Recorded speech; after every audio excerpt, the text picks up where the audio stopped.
E hoje a gente vai tocar no assunto que é bastante delicado, que fala a respeito dos desigrejados. Sim. E falando sobre desigrejados, nós também conhecemos como os indeterminados, né? Mas no meio evangélico a gente acaba falando desigrejados. Quando a gente fala desigrejados, como que você vê isso hoje? Hoje você representa e está à frente do Conselho dos Pastores Evangélicos de Londrina e região metropolitana, e também é diretor do ISBEL. Isso. Diretor educacional. E também é pastor da Igreja Missionária Comunidade Shalom. Como é que, baseado na sua experiência, baseado nos contatos que você tem tido nos últimos tempos, como é que você vê isso, está vendo isso, essa questão dos desigrejados? Então, é interessante, Juliano. Bom, é um prazer muito grande estar com você, e que bom que você está sendo ouvido e assistido aí em vários lugares, né? O meu contexto, assim, de conselho de pastores, de igreja e de seminário, ele não me coloca em contato com esse perfil, né? Porque eu estou lidando mais com os cristãos, com as igrejas, com o pessoal que está... É o outro lado da moeda. É o outro lado, né? Esse pessoal está vinculado, né? De alguma forma. Mas eu acabei me relacionando com esse grupo através de uma pesquisa de mestrado na UEL, em que eu descobri que eu poderia pesquisar naquele momento aquele fenômeno, isso já faz uns 7 anos, né? Sim.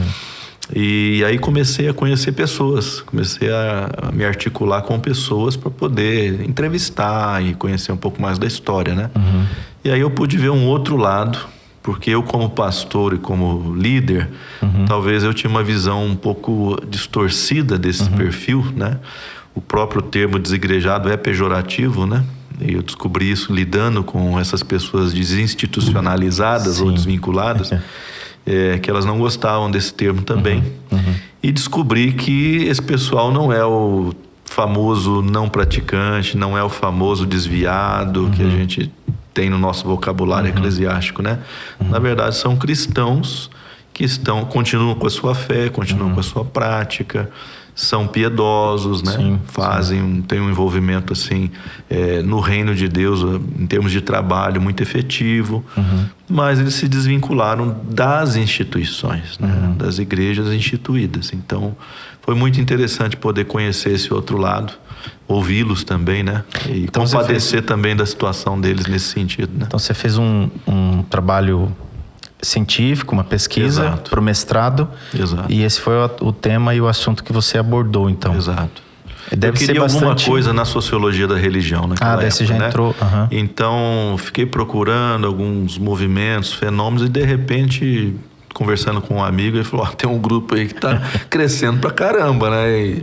E acho que pouca gente está pesquisando. Inclusive, o meu trabalho é um dos primeiros nesse sentido. Olha só que interessante. De pesquisa científica. Ele é citado em outros trabalhos hoje, né? Que interessante. Porque na época a gente tinha eu até menciono lá na dissertação, nós tínhamos uns 2 ou 3 livros que abordavam o tema, mas sempre de maneira crítica.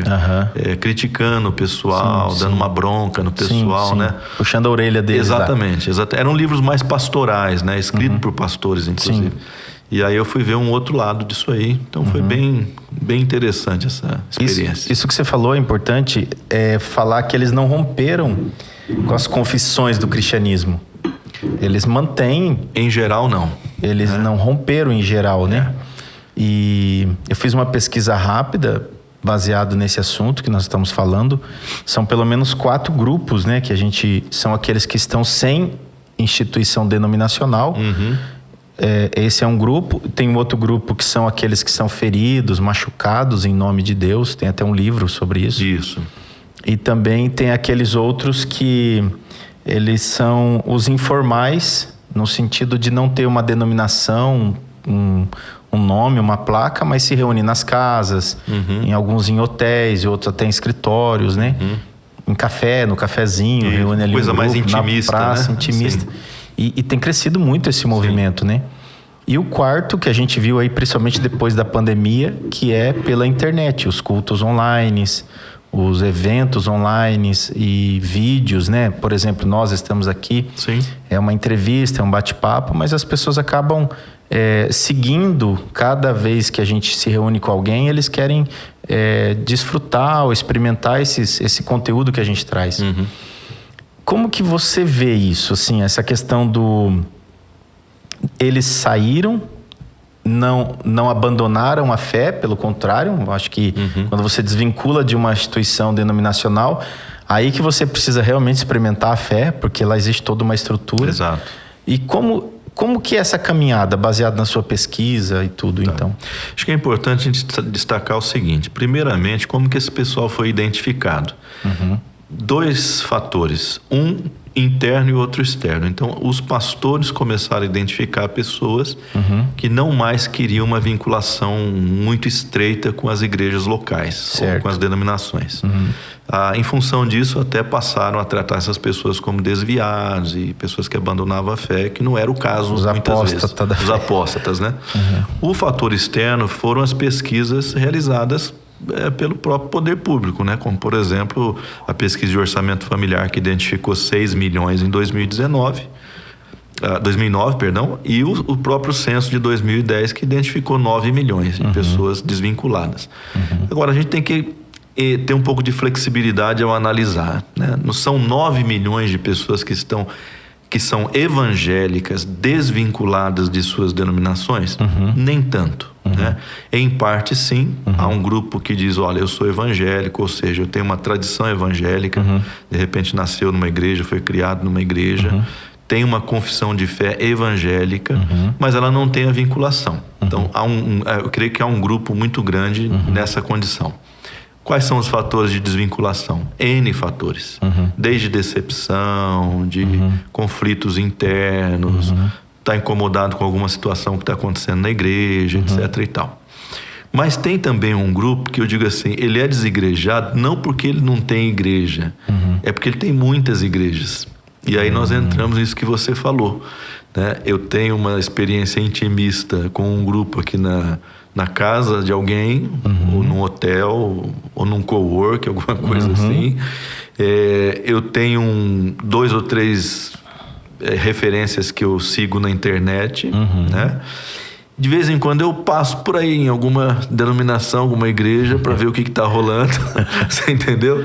Então tem esse grupo que ele não tem uma vinculação fixa, mas ele transita. A gente chama de um trânsito religioso dentro do próprio contexto evangélico, tá? No neopentecostalismo, por exemplo, isso aí é muito comum.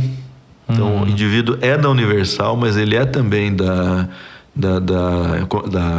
Internacional da Graça e da Igreja Mundial do Poder de Deus, e talvez de outras. Então, ele transita como se ele fosse uma só para ele. E quando o recenseador bateu na porta dele, ele na verdade não sabia dizer, porque o recenseador tinha um formulário meio que fixo, né? Você é presbiteriano, batista, metodista, anglicano, luterano, católico, e foi dando opções, mas não deu aquela opção múltipla escolha, né?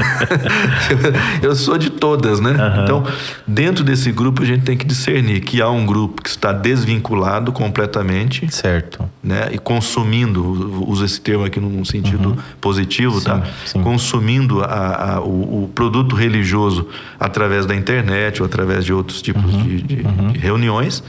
Mas tem o grupo que transita em muitas comunidades, e ele não tem mais essa vinculação estreita. Só com uma, né? E é difícil dizer, então, o que é essa pessoa no contexto religioso, né? É difícil você dizer, eu sou isso ou eu sou aquilo, porque eu sou muitas coisas, na verdade.